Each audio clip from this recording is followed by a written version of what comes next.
Assalamu Walaikum. Hello friends, how are you? Welcome back to my another video.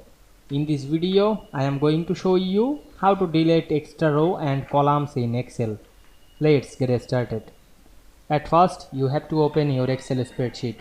We can see here many row and column. Now we want to delete extra row and column. At first, select your sheet. Now I am select the sheet, click and drag on our mouse, then press Ctrl G on our keyboard and go to special menu. Select the check mark of blank option and click OK. We can see here automatically select all blank cell or column or rows. Click right button and select the delete option.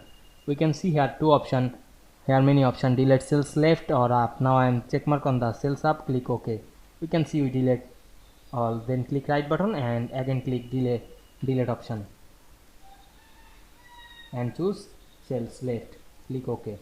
We can see we delete the all blank row and column easily. I hope you enjoyed my video. Please like, comment, share and subscribe my channel. Thanks for watching.